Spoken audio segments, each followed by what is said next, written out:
So I know y'all remember, on NBA Draft Night this year, one of the biggest stories in the first round was the fact that the Spurs had picked up Rob Dillingham at the 8th pick just to trade him away to the Timberwolves and ride things out with Stephon Castle as far as the lottery pick they wanted to go with at the guard position. And initially the Spurs choosing Stephon over Rob came as a surprise. Ahead of the draft, a lot was being made of Rob potentially going to San Antonio. He had entertained the idea of playing with Wemby on national TV with Malika Andrews.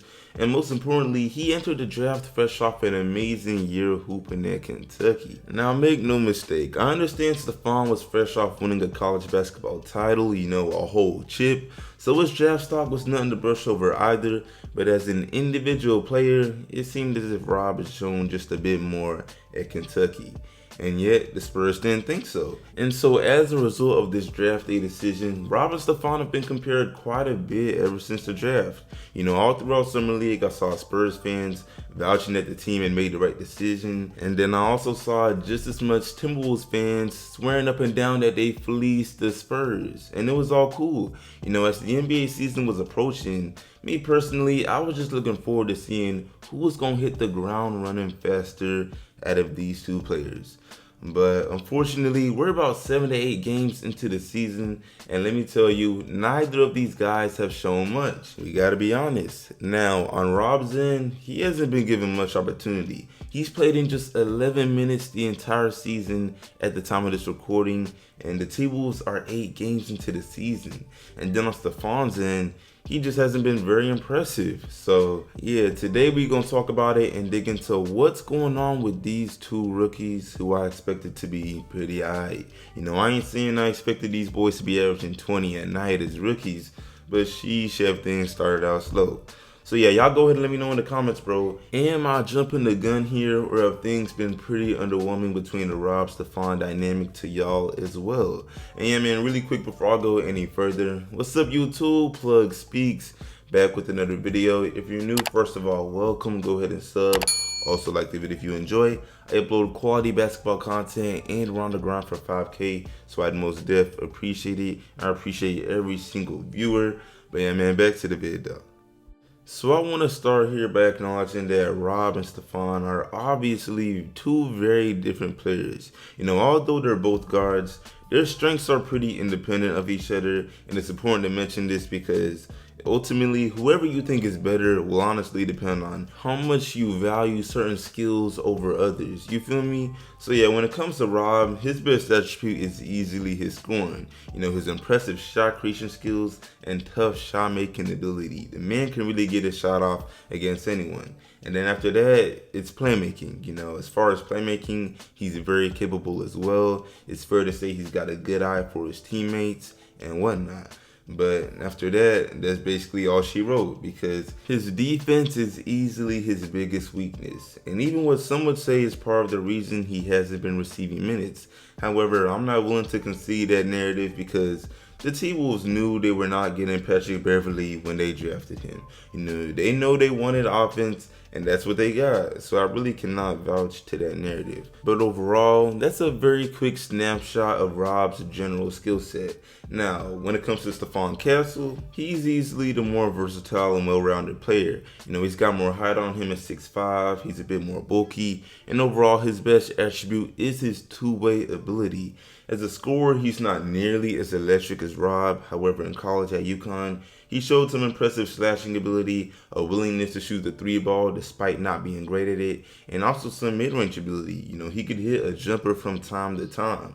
And then his playmaking was a bonus too, being that he plays with great pace and often looks for his teammates' shots over himself. In his official NBA debut, where he only played 18 minutes, he dropped 5 assists, which was pretty impressive already. And then on defense, Stephon also shines. His physical stature just lends him more options in comparison to Rob, and then the effort is there too. Obviously the official season still just began, so we haven't really seen much, but just know that all throughout college and even summer league, he showed his talent talent as an on-ball defender, and he's been known for wanting to guard the opposing team's best player and just giving the opponents a hard time on the perimeter in general. And that's definitely something that could also give him an edge. So yeah, overall between these two players, it really comes down to whether you like someone who's more of a complete player or someone who's really good in one important department, which is scoring. I mean, Rob's first official NBA basket alone showed why so many people mess with his game and want to see the man's development. I'm talking about heads he crossed to the basket. Not many people can do it like he can. But anyway, moving on from all of this, let's talk about what we've actually been seeing from these two players. And I'll begin with Stephon, since at least he's getting some real minutes each game. So yeah, throughout his first 9 games, he's averaging nearly 7 points, 2 assists, and 2 rebounds, while shooting 34% from the field, 12% from 3, and 63% on free throws in about 20 minutes per game. I mean, let's not sugarcoat it. I'm sure by the end of the season, he'll be shooting much more efficiently, averaging probably double figures. But this far into the season, his minutes just have not been very great. And for everyone who's been ready to dismiss Rob as someone who can solely score, we see with Stephon that you cannot act as if that's not a very important skill. Because I guarantee y'all, if Rob were getting 20 minutes a game on the T-Wolves, offensively he would be producing at a much higher level. But yeah, with Stephon, I'm not trying to critique him heavily as if he's a bust. Again, the season has only just begun, but damn. In both preseason and the summer league, he just looked like a completely different player, playing with great pace, finding his spots, connecting on jumpers from time to time, and really just showing how well-rounded he is. However, if there's one thing his performance so far has proven, it's that the transition from college to pros for guards is not a simple thing. And it's really great that he's playing behind one of the greatest guards of all time in CP3. So hopefully, he finds his stride pretty soon here. But anyway, moving on to Rob Dillingham, where do we even begin here? I know I mentioned it earlier, but did y'all actually see his first official points? I'm talking about combo headsy, blowing past the defender, acrobatic layup. Had to be one of the toughest first buckets I've seen. And it was just so bittersweet because he entered the game when they was up like 20 or something. The man has been playing garbage minutes ever since he entered the league. He's yet to receive real minutes at any point this season. And I'm gonna be honest, if any of y'all watching are Timberwolves fans, please educate me. Please let me know something, because when I look at the guards on this roster, neither Mike Conley or Dante DiVincenzo seem like they've been playing good enough to warrant Rob Dillingham getting more DNPs than he drinks water. I mean, sheesh. I'm telling y'all, bro, if he were to get a cool 20 minutes a game, don't be surprised if he made moves climbing the rookie ladder. Unfortunately, I do believe Rookie of the Year might be out of question just because the T-Wolves are sabotaging him. But apart from that, he would have it in the bag. But anyway, with that being said, I'm fixing to wrap this video up. Y'all let me know in the comments, am I jumping the gun here, or did y'all expect more out of these two players?